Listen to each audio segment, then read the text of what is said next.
So, podcasting from the Paradise Studios. Is that how we say it, Bobby? Yes, sir. Podcasting from Paradise Studios in Massapequa, New York. You are experiencing the Tom Kelly Show. This is my first ever in a studio podcast. The folks from Paradise Studios, right by the train station. They have 6 podcast sets. They have a podcasting school. And if you're thinking about being a podcaster, this is the place to do it. If you want to teach your kid how to set up a camera and record themselves, you have to come here. And I'm doing this show in a studio for an important reason. Last week, I did a podcast with a man named Bobby Bonett, who is an underdog, if you will, running for the Massapequa School Board. And the amount of attention I got from that interview made me say, man, I better use my journalism degree for good and give equal time to the other 2 candidates. And for my national fan, why do we care about the Massapequa School Board? Because Massapequa School Board has a way of winding up in the national news over and over again. National politics are Massapequa politics, and 2 women who are running against Bobby Bonett are beloved by friends of mine. And I think they're going to win. But on the other hand, I'm watching Facebook and I'm watching all these people pump energy and negative energy and just, it's crazy, all this energy into it. I'm wondering, is this as close an election as it looked? And most importantly, I will say to my friend Danielle Ocuto, who is kind enough to come here to the studio, my mother worked in education and she used to say, you have to be insane to run for school board. You're now going for your 2nd or 3rd term? No, this is my 2nd term. Okay. That I'm running so for. You've done it. You were insane once. Yes. And now I think you're crazier to keep going. I can't say that, others haven't expressed the same sentiment. Okay. About my running the first time, and they've expressed it again the 2nd time. Okay. Now, again, we were talking about our friend Zach. We won't say last names for the rest of the show. He was talking about how you're a Girl Scout leader and you're a kind mom and a friend in the neighborhood. Yeah. Why did you want to run, and why do you want to run again? Well, for me, first of all, thank you for having me on. I'm glad. I'm honored to be your first, studio podcast, guest? studio guest. Yes, this is a first for me too. So yeah, for me, it was just the natural progression of my volunteerism. I started volunteering years ago.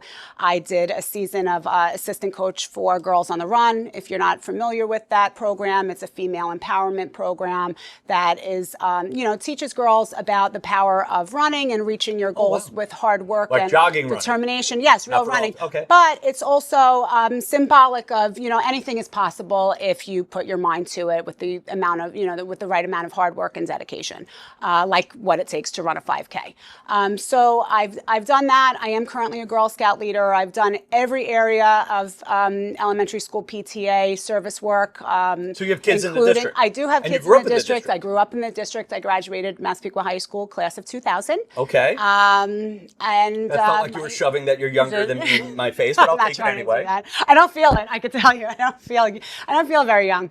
So you're a lifelong Massapequa person. I am a lifelong Massapequa person. Okay. So because in the realm of journalistic integrity, I feel like we could be best friends. I know you're best friends with some of my best friends, but I'm going to ask you some of the weird, go right into the hard ones, if that's go right. For it, yeah. All right. First one is the one, I think it's the reason why I've become obsessed with the school board election is this whole Save the Chief thing. There's a lot going on. Okay. Can you explain the Save the Chief thing for someone who doesn't know it in a sentence or two? Well, the Save the Chief thing has 2 sides, right? There's the philosophical side that, this is our mascot, this is our logo, this is our identity. We've been the Massapequa Chiefs since the beginning of time. We want to remain the Massapequa Chiefs. This is about government overreach. This is about a mandate, not a law, a mandate. And just explaining it to the situation was Governor Kathy Hochul has issued an edict, or whatever you want to call the big word, that school districts had to discontinue use of their Native American mascots. And then Massapequa is the one school district suing over it. Correct. Is anybody else in these lawsuits?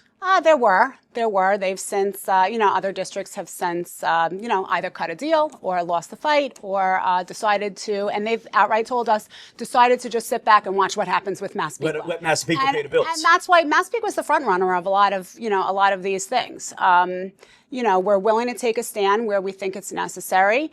and we don't want to be pushed around. And that's really what it comes down to. This mandate was found in violation of civil rights law.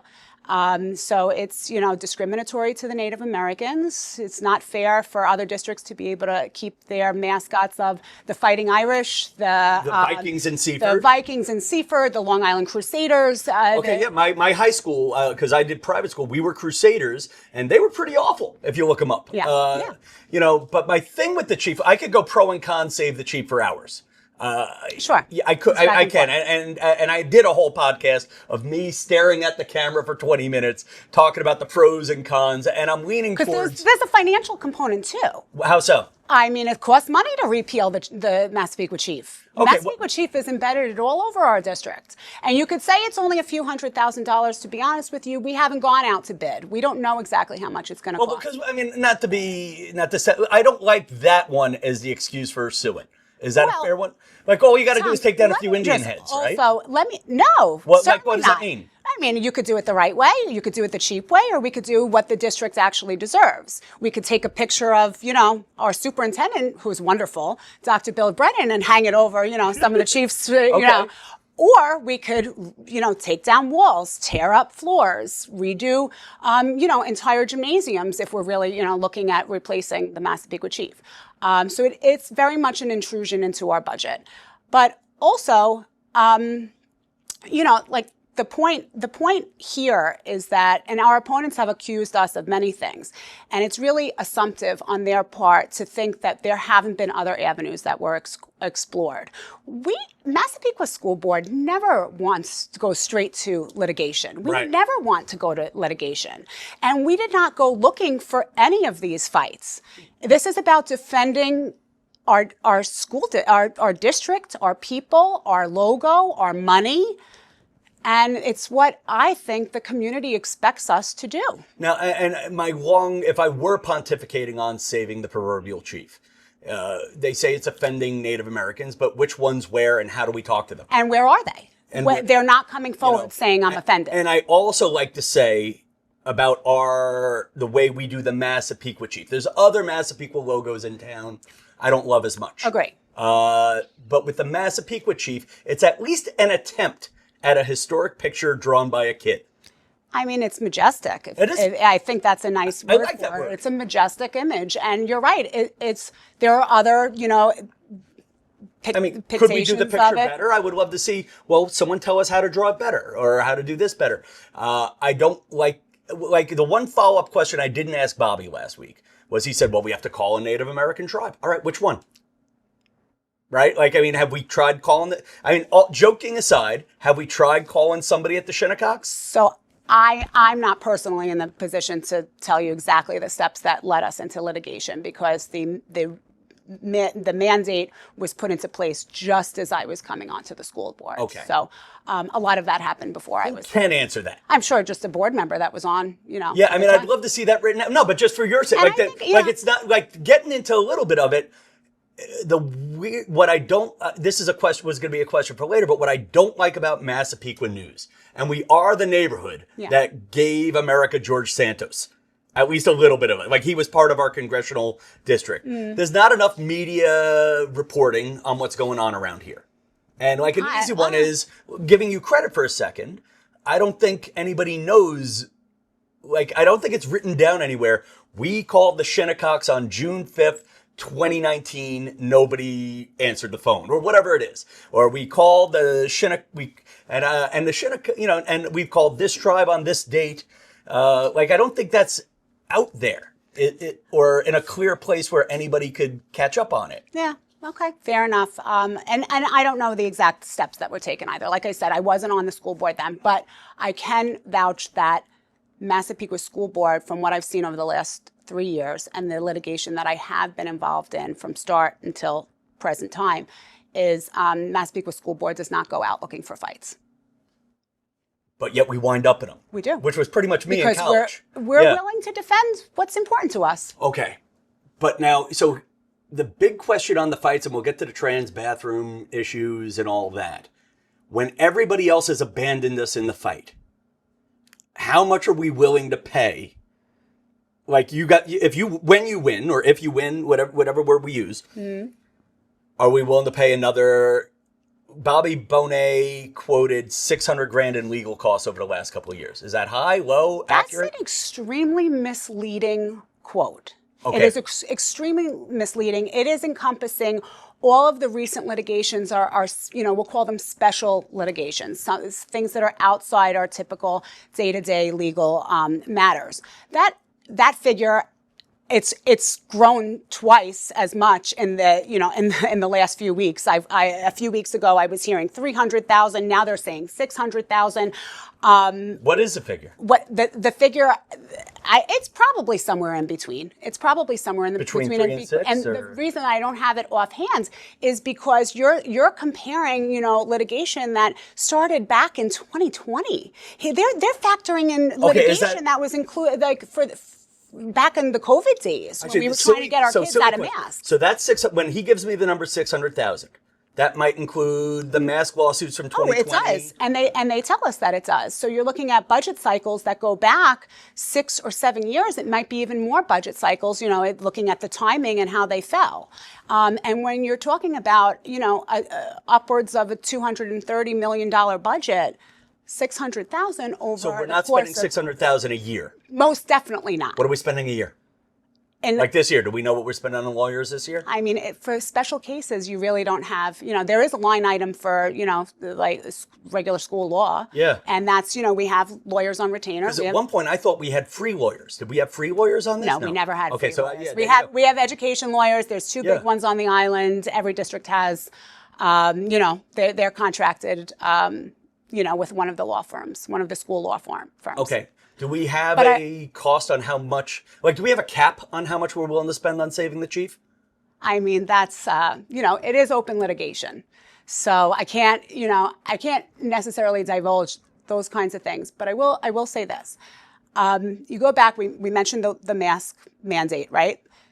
Former Governor Cuomo is now coming out that maybe he didn't have the authority to keep the kids in masks as long as he was. Maybe Massapequa wasn't so outlandish and doing what they did to keep the kids out of masks. Maybe the motive there was to not only keep the kids in masks, but keep them in masks until they got vaccinated.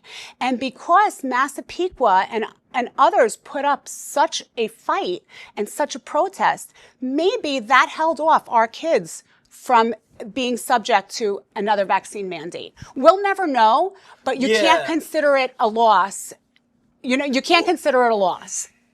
The kids are no longer in masks. So it's funny, I'm very back and forth on the mask issue. The short story of my career is I worked with the friend we were talking about. Okay. I was a big deal working in television. Right, Steve? Was I a big deal? Big deal. Big deal. You're a big deal now. And then honestly, the 2 weeks of COVID derailed it. Then 2 weeks became a year. Then it became a year and a half, 2 years, and now I'm interviewing school board with candidates, and I had bigger dreams. I'm not offended. I mean, I was just telling you stories about working with the king and queen, or the prince and princess, and now it's I'm in the studio behind the Dunkin' Donuts. So I don't rate as by the king and queen. I love you, but I mean the difference between you and Taylor Swift is you know my name and you've made eye contact. But the mask one, you made an interesting point there. But did the Massapequa School District went down a political road they cared about? But should the school district be going down political roads, or should you and I, who might agree on politics? Are we going to call that a political road? Okay, let's put the masks on the side because I'm not smart enough to talk about it. Our job is to make sure our students are being educated, and when that education is complete, that they are ready to take on the world. The only way we can do that is to provide a safe space, a comfortable space. We have, social and emotional component to our schools. We are providing spaces to make that learning possible to any degree we have to go to make that learning possible.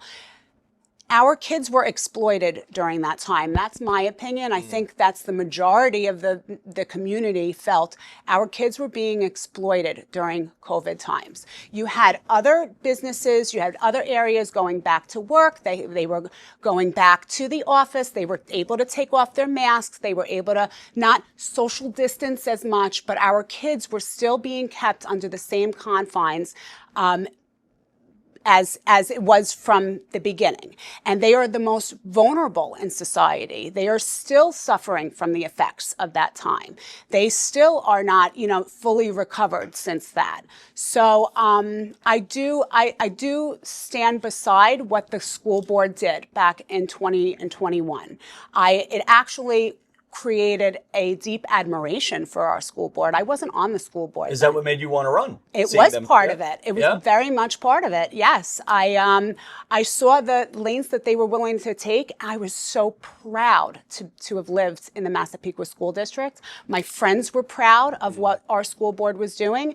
And I couldn't have asked for a better school board. This is an email that Bobby Bonett sent to the Massapequa School Board during COVID. Yes. Now, I was not paying attention to school board stuff. Only part of his email was released, and it says, "Dear Miss Iconis, the Massapequa School District Board of Ed, the letter your team sent out to the district yesterday was incredibly disappointing. I understand that there seems to be a large constituency of anti-maskers and anti-vaxxers in our town, which is upsetting and disturbing enough in itself. The fact that you and the school board are lending additional credence to these endangering beliefs makes me sick to my stomach. I'm about to send my blank, I'm assuming that's kids' names, in a blank. It is your number one job to protect blank and all of blank's classmates. Kowtowing to the lowest common denominator of intelligence in our neighborhood puts blank at risk, my neighbors at risk, my children at risk." Now, the word lowest common denominator of intelligence is the one that someone took and turned into a meme. Well, yes, I have heard of this email before. I haven't seen the actual. Let me start slow. Continuing your thought. When the school district is suing for one set of beliefs, which was take off the masks, there were some other people who believed... I'm going to just correct you. Yeah. It wasn't take off the masks. It was correct. make the mask optional. If you if you really feel your child should have the mask, you should have the mask. Okay. My own politics are no longer... I'm just saying what other people think. Okay. I agree with you. I hear you. At the time, there were people who believed anybody not wearing a mask could kill somebody else. Was that pretty much like you remember that? Like, am I saying that right? Like if you don't wear a you're going to mask- get COVID and die. Yeah, that if you don't wear a mask, I'm going to get COVID and die because you weren't wearing a mask. That was at least what people were saying, if I'm saying that in a dumbed down way. Okay. Whatever it is, his opinion was different. Like, there were at least some people in the district who didn't believe what you and I might believe. Uh-huh. Should a school district be suing state policy for what you and I, for what you and I may believe, but other people don't? But there wasn't a black and white. There wasn't, it wasn't take off the mask and leave it off then. It was make the mask optional. If you feel strongly enough keeping your mask, keep your mask. If you feel strongly enough about getting a certain vaccine, get the vaccine. I am in absolutely no position to tell a parent how to parent their child. And while we're on that point, that is part of our platform that we're running on, parental involvement, strengthening parental rights. The state of New York does not have such parent-friendly rules in place. You're moving quick. I said. No, I like that. No, because I was going to hit you on. That's a smart. I'm helping out a friend of mine who is running for office as a Republican in Breezy Point. Guy Tom Sullivan. You've never met him, but he's running for what you were about to say, which is that if you come out as trans in high school, the school is not allowed to tell the parents what's going on in that regard. That is that sort of where you were going with that, or I wasn't, but that I've heard of that, that principle, and I don't agree with it. I couldn't disagree with that more. So you're talking about parents' rights. What parents' rights are we missing statewide that we'd like to see more of in Massapequa, or that Massapequa's fighting to keep? Massapequa is, keeps our parents involved. Yeah. So you mentioned the trans population. There are some state guidelines that say a child should be able to socially transition, and their parents do not have to be involved in it at all. So maybe, you're Tom at home, but maybe you're Tina during the school day, and everyone in school is supposed to acknowledge you as a female and call you Tina. But the teachers and the administration, when they call home, they have to go back to referring to you as Tom, because they're keeping the parents completely out of the, the changes that you're going through altogether. Keeping the parents out of a tremendous decision like that is not fair to the family. It's not fair to the student. It puts the student at risk. Many times, we have kids that just need help. And how are they supposed to get the support that they need if we're not including their parents in the decision making? It's not fair. It's not fair, and it's not right. I'm going to ask you to explain it so I don't put my foot in my mouth. What's going on with the bathroom? No, I don't want to dumb it down by laughing at it or giggling at it, because it is so much bigger than, it's, and also I don't want to hurt the feelings of trans folks. But what's going on with the bathroom lawsuit? I'm glad that you said that. You don't want to hurt their feelings, because despite what the current school board has been accused of, we don't want to hurt any students either. In fact, just the opposite. We want to protect all of our students, and we think that we have accommodations in place that do just that. Okay, so I love the thought about love. Just set up the story for people who don't know it. The story is Massapequa School District had a policy in place surrounding our locker rooms and our bathrooms.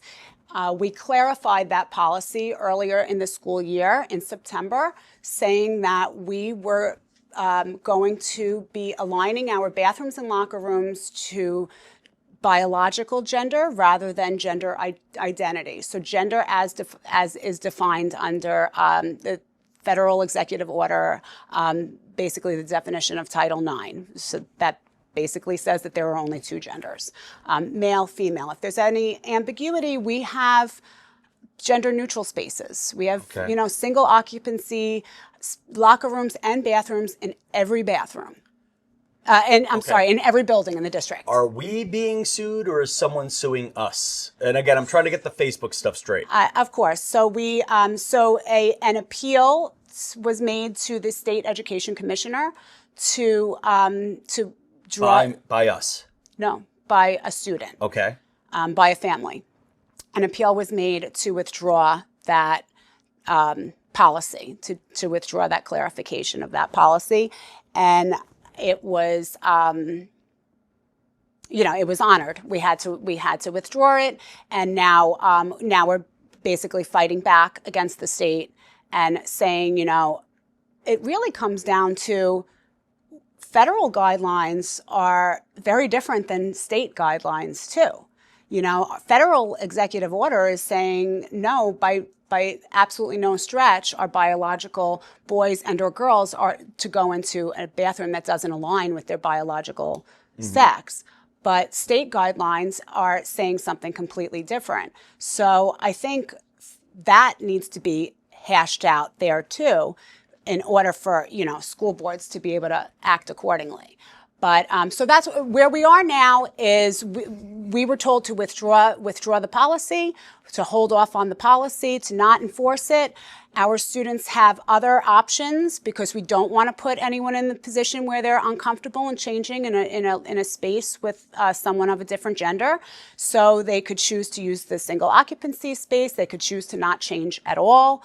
Now I've heard rumors that they're just people not changing for gym anymore. They in are. Certain classes. Yeah. Yeah. Because one person can come in or not come in or whatever. And again, my views change when everybody turns 18. I don't know if that's right. It does. I have a lot of friends who have trans. I'm sure what I'm saying now will one day be held against me when I run for school board somewhere. But here's now, Bobby Bonett had a line that he thought there was a workaround, that if we put up changing booths in all of the bathrooms, that might alleviate lawsuit costs. Is that something that we've considered? So here's the thing, Tom. We don't need full partitions if we're not allowing opposite genders or different genders to share locker room spaces or bathroom spaces. It's just not necessary. It's a moot cost. It's a moot point. It's not necessary.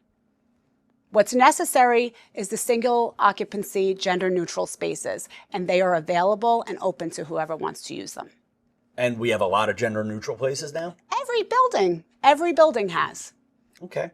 Now, you sort of touched on this one before. And I love that you said it, because the one thing that has made me interested in the Massapequa School Board thing is, at least in the Facebook groups, which are more horrific than I could put into words here, where if you make a comment about the bathroom situation, the people there, not all of them, but one or two, like you'll say something eloquent and the next guy will go, say a derogatory On either word. side. On either side. Yeah, well, no, yeah. And maybe I align. So to be fair, you're not getting any angry liberals in some of the Facebook. No, you're not. I'm not saying the criticism doesn't exist, but not in the places I'm looking. Well, you should come to a board meeting. Well, actually, describe the board meetings. I've only seen a few videos. I believe it's Iaquinta. And again, this is where we're getting our news. Al Iaquinta, who is a former UFC fighter who's a real estate agent, is the only person I've seen go with a camera and try to interview people.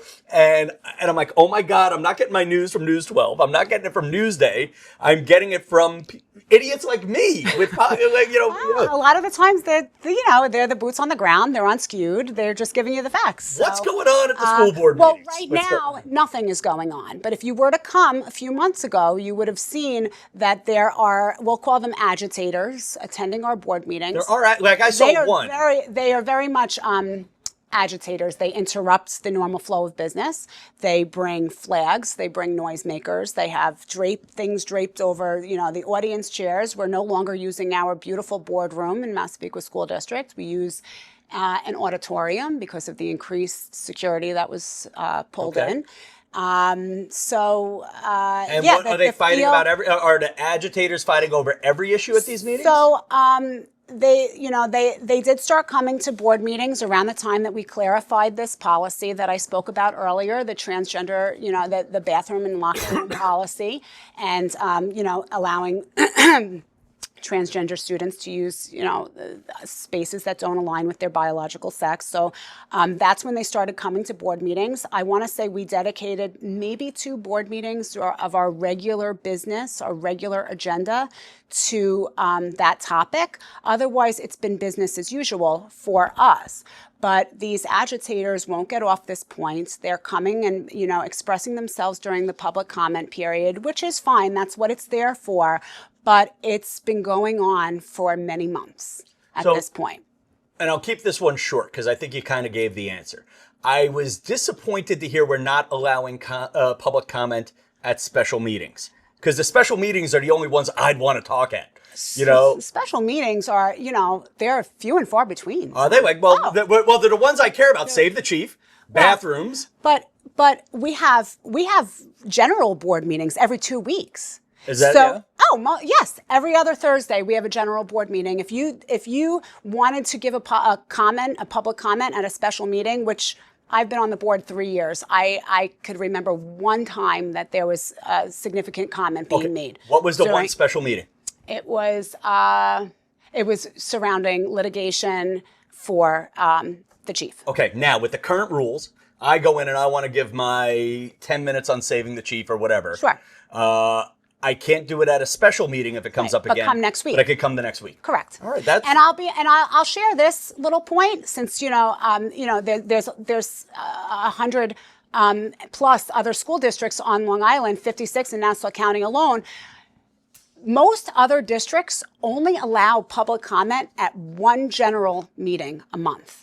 So they might have 2 public meetings, but they're only allowing public comment at one of them and never at special meetings. We were allowing, and we still allow, public comment at both general meetings a month, and we just newly withdrew the option to make public comment at special meetings. Okay.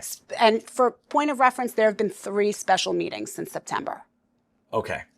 I know we're way over what we promised on time. You don't mind sticking around for a minute, right? No, I can say. Okay. So one thing that Bobby pointed out that I think the same mistake happened with you. We've now done 25 minutes or 30 minutes, 40 minutes of talking about the school district, We're and I haven't getting said away one from what's educational important. thing. Yeah. Quick, universal pre-K. Why can Massapequa can or not afford it? Short answer, money and space. Money and space. Money and space. They're not giving us enough money. Okay. It's going to end up costing taxpayers. It's going to end up costing the families that want to utilize it. People don't realize the amount of restrictions that go into a universal pre-K program. It's not like, the preschool program up the block. It can't be run the same way. And we're just not being offered enough money. Okay. If the state comes through with some more money, we're open to the conversation. Funnier answer would have been, we hate kids. No. I mean, from a philosophical standpoint, I had a child who went to pre-K during COVID, and I was so grateful that she was not in a state-run program during that time, yes. Why? What were the benefits and drawbacks besides COVID? She had an extremely typical nursery school experience. She did not, because in large part I got to choose the preschool that she went to. Parents would still reserve the right to do that, and if UPK was offered to Massapequa residents, most parents would probably still have to choose it because we could never house a pre-K program to cover all of the Massapequa pre-K students. But I really loved having the autonomy to be able to choose, what restrictions that she was going to be subjected to. She had a very typical experience. Okay, we'll close with two questions here. This is a question my producer Steve hates that I ask people. What do you love about the Massapequa School District, and what would you like to change about the Massapequa School District? I mean, the Massapequa School District is just, I guess if I had to sum up what I love about it, it's the people. Okay. It's the community. We're here for each other. What makes this great? What makes this great? I mean, when something important comes up like this election, we rally. You asked me about why I ran for the Board of Education and why it was the next step for me. Everyone knew who I was. It was just the natural progression of my volunteerism. When someone comes out of the woodwork and, no one's ever heard from them before, they usually have an ulterior motive. I think the community welcomed me with open arms as the new board member because it was very clear there was no ulterior motive. I asked Bobby this, and will you use it to run for some form of higher office one day? I could actually see you doing it. You can? I mean, not president, but maybe I could see you running for assembly. I don't know. You were I'm actually, my second question was going to be, you're sharing posters with Cher. LaPrey. Yes, she's my running mate. And see, is that distracting from how special each of you might be individually?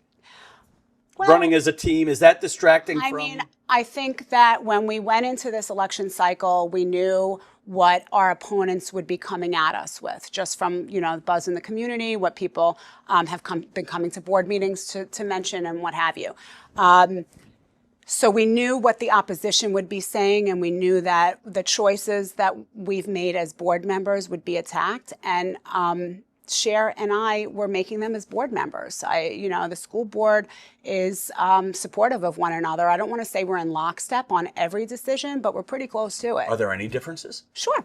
There's lots of differences. I mean, for example, I'm the only school board member that has a daughter that's going to be coming up through the program. The only other school board member is Janine Caramore, whose daughter has since graduated. Everyone else has sons. So when you take, an idea like boys in the girls' locker rooms and restrooms, or, we didn't touch on this, but boys playing in girls' sports, that hits me personally. Okay, you know what? Since we got 14 minutes till the next candidate comes in, what are your thoughts on that? Boys and girls sports? Well, or transgender folks who identify as a new gender, not playing in the whatever the politically correct word is. Yeah, someone not identifying in their gender, playing a sport. I think it's not safe. What if they suck? What if they're not good at the sport? I was joking about this with a friend of mine who I'm hanging out with someone who used to play pro ball, and what if I switch genders and I'm on the bench? Right, but what if you just had a good moment, or you're still it's still not safe. Okay. It's still not safe. It's just not a safe set. We have to draw the line somewhere. And I'll go back to the supports that are in place for a lot of our transgender students. A lot of our decisions that we make are with a lot of those students in mind, and not just the gender neutral spaces. We brought in, six social workers last year alone to be able to house them in Massapequa. Prior to that, we were relying on, outside services like Yes Community Counseling. Let me throw a softball here. Yes, please. Are we doing anything for the trans community in the district? Sure. Social workers. We have social workers to provide supports. There's spaces you were saying. There's accommodations as far as locker rooms and restrooms. But specifically to the transgender community, no, we don't do anything specific to the heterosexual community or the I know it. I should know is cisgender. And I don't mean to lead you, but you said it before. You love all the Massapequa students. Of course we do. We're not focused on what you identify as. We're focused on what your strengths are. If you're good at art, we have a huge, robust art program here in Massapequa. If music is your thing, we have a robust music program. We were just rated 17th year in a row for having an outstanding music program. If, world language is your thing, we offer things to those students. Of course, I don't even have to tell you what athletics mean to the Massapequa community. But we are aiming at helping our students find what they're passionate for, find what their strengths are, and forging forward with that.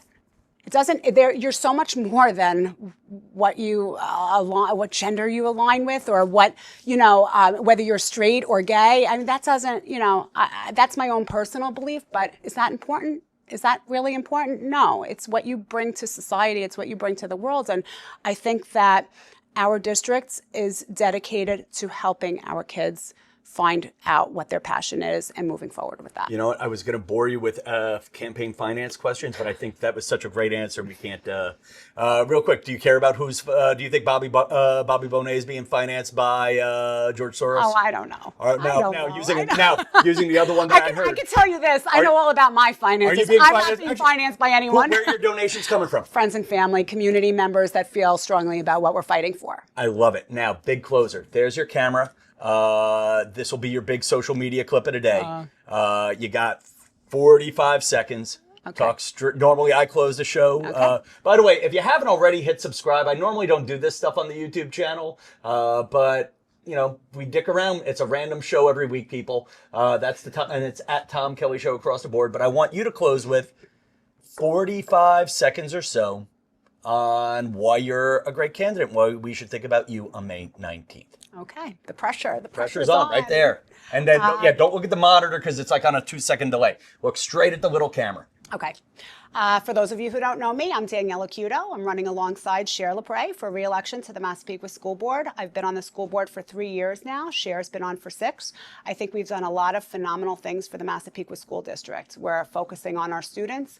We're focusing on our facilities, our buildings, our, addressing learning outcomes throughout the district, helping our secondary students find their passion and making them career ready and ready to take on the world. We celebrate every Massapequa graduate now, not just those headed to college. I'm proud to say that we're celebrating kids who are entering the armed forces, the the trades, the workforce, just as much as we're celebrating our college-bound students. And I think that that's a huge stigma that we've worked to break through. So if you like what I'm saying, please vote for Danielle Ocuto and Cher LaPrey on May 19th. I love that. I was holding back a cough the whole thing. Like you coughed a little too, and I'm like, oh my god. Then I started wanting to cough. All right, folks, listen. There's a new podcast every week here on Instagram. Tom Kelly Show. School board elections May 19th, and relevant links will be in the show notes. Good night, Massapequa. There you go.